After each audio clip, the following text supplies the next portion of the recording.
United times, सच के सिवा कुछ नहीं, हर पल आपके साथ। महाराष्ट्र विधानसभा चुनाव के नतीजों पर शिवसेना सांसद प्रियंका चतुर्वेदी ने कहा, अगर भाजपा में देवेंद्र फडणवीस को मुख्यमंत्री बनाने का निर्णय हो चुका है तो उन्हें रोक कौन रहा है। महाराष्ट्र के अखबार बता रहे हैं कि 95 सीटों पर डाले गए और गिने गए वोटों में अंतर है। करीब 76 सीटें ऐसी हैं जहां बताया जा रहा है कि गिने गए वोटों की संख्या डाले गए वोटों से कम है। सवाल यह उठता है कि क्या ईवीएम के वोटों में छेड़छाड़ का माध्यम बनाया जा रहा है। यह व्यापक चर्चा का विषय है। अगर बीजेपी में निर्णय हो चुका है देवेंद्र फडणवीस जी को मुख्यमंत्री बनाने का, तो उनको रोक कौन रहा है। 132 सीट लेकर आए हैं, बहुमत के बहुत पास में है। तो ये जो खींचतान चल रही है, सच्चाई ये है कि कोई निर्णय ये लोग बगैर खींचतान के लेते नहीं हैं। ये पावर हंग्री इतने हैं कि आज इतने दिन इतना भारी बहुमत मिला है और अब तक महाराष्ट्र को ये नहीं पता है कि उनका मुख्यमंत्री कहाँ होगा। ये तो जनादेश का निरादर करना है। आज फ्रंट पेज स्टोरी है कि महाराष्ट्र की एक और रिफाइनरी गुजरात की तरफ जा रही है और आंध्र प्रदेश की तरफ दूसरी जा रही है।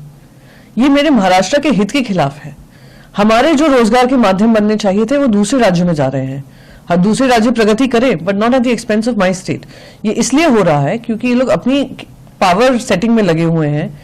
इतने दिन हो गए हैं जनादेश आए हुए और सरकार नहीं बना पा रहे हैं। अगर देवेंद्र फडणवीस पे नाम स्टैंप हो चुका है तो जल्दी से डिक्लेयर करिए क्यों महाराष्ट्र की जनता को जो किए हुए वादे हैं उससे वंचित रख रहे हैं, उससे दूर रख रहे हैं और जो महाराष्ट्र की स्टेयरिंग क्राइसिस है उसको दरकिनार कर रहे हैं।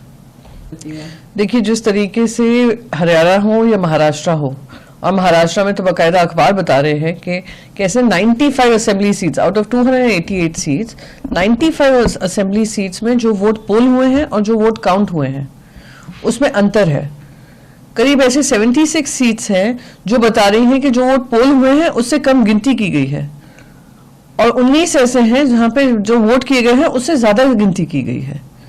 तो प्रश्न चिन्ह ये उठता है, इलेक्शन कमीशन को has two is like the seizures wife who should be about suspicion, क्योंकि ये हमारी डेमोक्रेटिक रिपब्लिक की बात है जिसकी जिम्मेदारी इलेक्शन कमीशन को दी हुई है। तो सवाल ये है कि क्या ईवीएम को एक मीडियम बनाया जा रहा है to tamper with number of votes polled and counted and to declare winner. और ये सवाल हर तरफ से, हर कोने से वोटर्स के तो आ ही रहे हैं, साथ ही साथ पॉलिटिकल पार्टीज के भी आ रहे हैं कि उसका दुरुपयोग कर कर कहीं ऐसा तो नहीं है इलेक्शन आउटकम्स को प्रभावित किया जा रहा है और इस पे कार्रवाई होनी चाहिए। ये व्यापक चर्चा का विषय है। अगर किसी एक मन में भी ऐसी शंका है कि उनका वोट इनवैलिडेट हो रहा है या दूसरी तरफ जा रहा है, it goes against the principles of the very foundation of a nation. तो इस पे चर्चा होनी चाहिए और व्यापक चर्चा होनी चाहिए। और इलेक्शन कमीशन का ये आदत सी बन गई है कि डिसमिस कर देते हैं rather than engaging and addressing this issue. नहीं, वो सुप्रीम कोर्ट की मान्यता है, पर सुप्रीम कोर्ट को यह भी मानना पड़ेगा कि यहाँ पे जो अभी तक मैंने इलेक्शन कमीशन के संज्ञान में ये लेकर आई हूं पर हमें कोई जवाब नहीं मिला है कि कैसे 95 सीट्स प्रभावित करती हैं इलेक्शन आउटकम्स को। तो अगर इस तरीके का मिसमैच है, हमने फॉर्म 17C पार्ट 1 बनाया है, 17C पार्ट 2 बनाया है जिसमें पोल कितने हुए हैं, काउंट कितने हुए हैं वो दिखाता है। अगर उसी में मिसमैच है, टैली नहीं हो रहा है, तो आई एम वेरी क्लियर कि सबके मन में शंका होगी। तो सुप्रीम कोर्ट ईवीएम पे चर्चा हो, ईवीएम पे हर तरीके से चर्चा हो, पर इलेक्शन कमीशन आकर उस पर एंगेज करे।